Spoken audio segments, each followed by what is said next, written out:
Welcome back to Putri Kangen Channel ya. Hari ini kita akan membahas seorang wanita yang sempat menggemparkan dunia dengan kasus pembunuhannya. Nah, siapa dia? Sebelum lanjut videonya, jangan lupa subscribe, like, share, dan komen, serta aktifkan loncengnya biar kamu bisa dapat informasi terbaru dari channel ini. Aduh, banyak ngomong juga ya aku ya. Yuk Rek, kita lanjut videonya. Sebelum kita masuk dengan yang kita bahas, alangkah baiknya kita kenal siapa sih Saba Ade ini.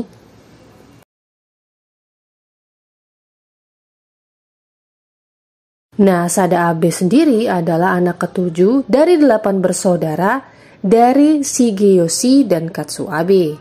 Keluarga kelas menengah atas ini bekerja dengan membuat tikar tatami di lingkungan Kanda Tokyo. Hanya dari 4 anak-anak Abe yang bertahan hingga dewasa. Salah satunya adalah Sada yang termuda. Jadi keempat anak lainnya sudah meninggal dunia. Ayah Sada berasal dari prefektur Chiba. Ia telah diadopsi ke dalam keluarga Abe untuk membantu bisnisnya, yang akhirnya ia warisi sekarang. Beliau berusia 52 tahun pada saat Sada lahir. Shigeyoshi ini digambarkan sebagai pria yang jujur dan tidak memiliki sifat buruk yang mencolok maupun pelanggaran hukum. Demikian ibu Sada tidak memiliki cacat hukum. Nah, dari sekian banyak anak, saudara laki-laki Sada yang namanya Sintar dikenal sebagai wanita yang suka main. Bahkan setelah menikah, dia kabur dengan uang orang tuanya. Kakaknya yang bernama Teruko juga diketahui memiliki beberapa kekasih. Ayah Sada mengirim Teruko untuk bekerja di rumah bordil. Sungguh cara yang tidak biasa bukan untuk menghukum pergaulan bebas perempuan di Jepang. Walaupun ayahnya bisa membawanya pulang kembali. Masa lalu Teruko dianggap sebagai penghalang untuk menikah bagi orang-orang dari kelas abes pada saat itu. Nah, si Sada Abe ini lahir tahun 1905. Ibunya sangat menyayangi dia karena ia merupakan anak bungsu yang masih hidup dan mengizinkannya melakukan apa yang diinginkannya. Beliau ini mendorong Abe untuk mengambil pelajaran menyanyi dan bermain shimasen. Nah, kedua kegiatan ini pada saat itu lebih erat terkaitnya dengan geisha. Nah, kadang-kadang profesi kelas rendah dan pelacur itu lebih baik daripada usaha seni klasik. Karena pada masa itu geisha dianggap selebritas glamor pada saat itu. Dan Abe sendiri mengejar citranya ini dengan cara mengorbankan sekolahnya, yaitu bolos aja sekolahnya gitu. Nah, ketika ada masalah keluarga, saudara perempuan Teruko dan saudara laki-laki Shintaro ini sering banget nih mengusir Abe dari rumah sendirian. Pada waktu itu, dia bertemu sekelompok remaja independen yang sama-sama usianya 14 tahun. Nah, dia ini bergabung nih sama kelompok ini. Nah, pada saat acara dengan kelompok ini, ternyata si Abe ini diperkosa oleh salah satu kenalannya. Awalnya orang tua Sada membela dan mendukungnya, tapi selepas itu kasihan banget nih, nasib dia sangat malang. Karena orang tuanya ternyata menjual dia ke sebuah rumah geisha di Yokohama pada tahun 1922 dengan harapan dapat memberinya tempat di masyarakat dengan tujuan tertentu. Kakak tertua Sada, yaitu Toku Abe, bersaksi bahwa Sada ingin menjadi geisha. Sada sendiri mengklaim bahwa ayahnya yang menjadikan dia seorang geisha sebagai hukuman atas pergaulan bebasnya. Nah, pertemuan Abe dengan dunia geisha ini terbukti membuat frustasi dan mengecewakan. Di sini untuk menjadi seorang bintang sejati di antara geisha diperlukan magang sejak kecil dengan bertahun-tahun menghabiskan pelatihan dan belajar seni musik. Abe sendiri tidak berkembang dan melampaui akan hal itu. Dan salah satu tugas utamanya adalah menyediakan seks untuk klien. Dia bekerja selama 5 tahun dan akhirnya dia tertular penyakit sifilis. Ternyata pada masa itu pelacur itu memiliki izin resmi dan Abe ini memutuskan untuk memasuki profesi dengan bayaran yang lebih baik atau lebih tinggi. Abe mulai bekerja sebagai pelacur di distrik bordil Tobita yang terkenal di Osaka. Tetapi segera mendapatkan reputasi sebagai pembuat onar. Dia mencuri uang dari klien dan berusaha meninggalkan rumah bordil beberapa kali, tetapi segera dilacak oleh sistem prostitusi legal yang terorganisir dengan baik. Nah, setelah 2 tahun, AB akhirnya berhasil lolos dari sistem prostitusi berlisensi dan mulai bekerja sebagai pramusaji. Namun, karena tidak puas dengan upahnya, dia segera bekerja lagi-lagi bekerja sebagai pelacur.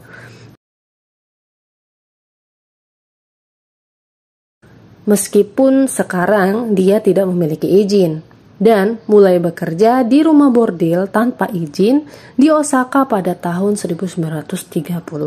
Nah, setahun kemudian ada berita ibu AB ini meninggal pada Januari 1933 dan AB pergi ke Tokyo untuk mengunjungi ayahnya dan guna ke makam ibunya.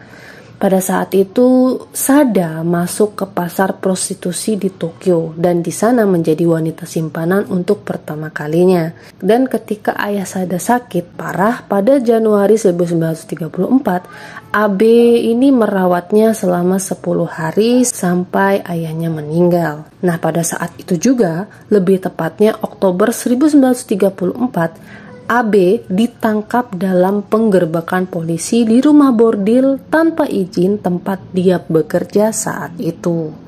Saat penangkapan Sada AB, yang bernama Kinosuke Kasahara ini, yaitu teman dekat pemilik rumah bordil, itu mengatur pembebasannya. Kasahara tertarik pada AB karena si AB ini tidak memiliki utang. Dan Sada AB pun setuju untuk menjadikan Kasahara kekasihnya. Nah, si Kasahara sendiri itu membangun rumah pada tanggal 20 Desember 1934 dan juga memberikannya penghasilan.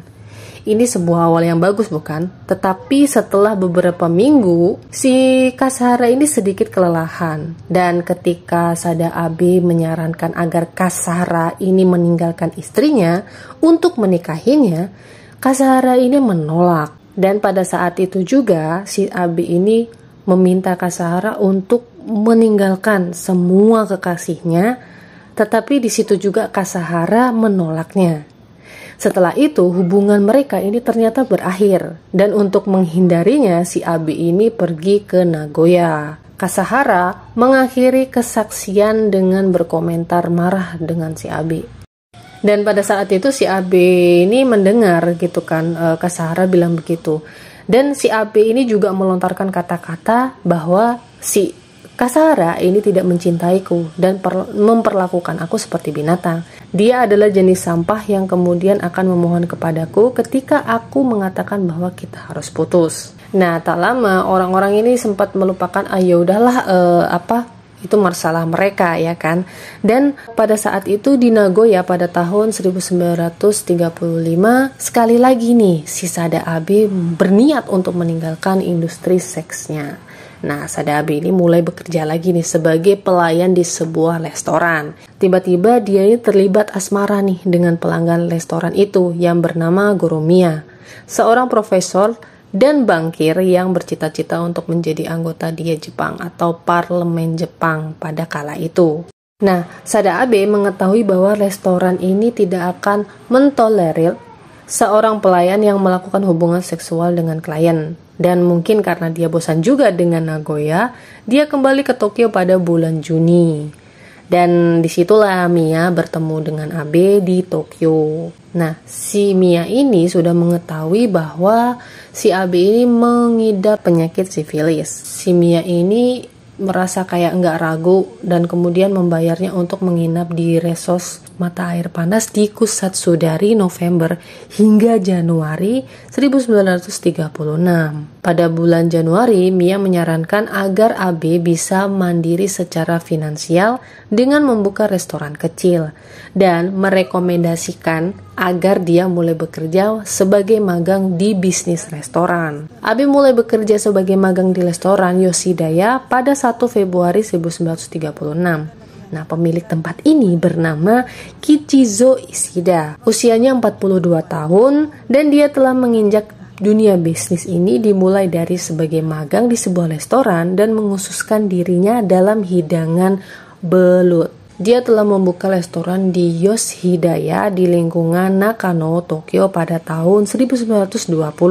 Nah, ketika Abe bergabung di restorannya, dia telah dikenal sebagai seorang wanita yang pada saat itu tidak banyak melakukan pengelola restoran, yang pada kenyataannya dikelola oleh istrinya. Tak lama nih, setelah Abe mulai bekerja di Yoshidaya, Ishida ini mulai suka nih sama Abe. Nah, si Mia sendiri ini nih ternyata selama itu berhubungan dengan Sada Abe ternyata tidak pernah memuaskan Sada Abe secara seksual. Dan dia mendukung terhadap kedekatan Abe dan Ishida ini.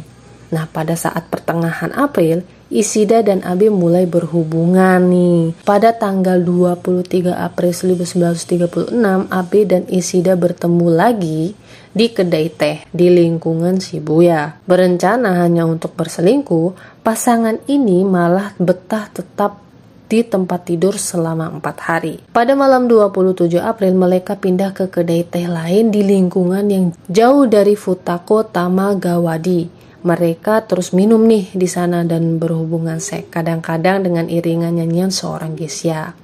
Dan akan terus berlanjut bahkan ketika pelayan memasuki ruangan untuk menyajikan sake. Jadi mereka ini tetap berhubungan seperti itu walaupun ada pelayan mondar-mandir di situ gitu ya. Terus mereka selanjutnya pindah ke lingkungan Ogu. Ishida ini ternyata tidak benar-benar kembali ke restorannya sampai pagi hari tanggal 8 Mei. Setelah dia absen sekitar 2 minggu. Nah, si Sada Abe ini benar-benar jatuh cinta kepada Ishida nih. Nah, setelah pertemuan 2 minggu mereka berakhir, Sada Abe ini kayak gelisah gitu. Nah, mulai kayak dia tuh kayak minum-minuman berlebihan ya kan. Dia mengatakan bahwa dengan Ishida dia telah mengenal cinta sejati untuk pertama kali dalam hidupnya. Sempat dia berpikir ya, memikirkan Ishida kembali dengan istrinya, dia langsung kayak cemburu gitu. Sebelumnya nih, tentang kasus kematian Ishida, Abe mulai nih merencanakan pembunuhannya pada tanggal 9 Mei 1936. Dia itu menghadiri sebuah drama di mana seorang geisha menyerang kekasihnya dengan pisau besar. Nah, setelah itu dia memutuskan untuk mengancam Ishida dengan pisau pada pertemuan mereka berikutnya. Nah, pada 11 Mei, Abe kayak menggadaikan sebagian pakaian dan menggunakan uangnya itu untuk membeli pisau dapur. Dan kemudian mengatur pertemuannya dengan Ishida malam itu. Dan si Abe ini kayak berakting di depan Ishida. Saya mengeluarkan pisau dapur dari tas saya dan mengancamnya seperti yang dilakukan dalam drama yang saya lihat. Dan saya mengatakan, "Kichi, kamu mengenakan kimo itu hanya untuk menyenangkan salah satu pelanggan favorit Anda? Kau bajingan, aku akan membunuhmu untuk itu."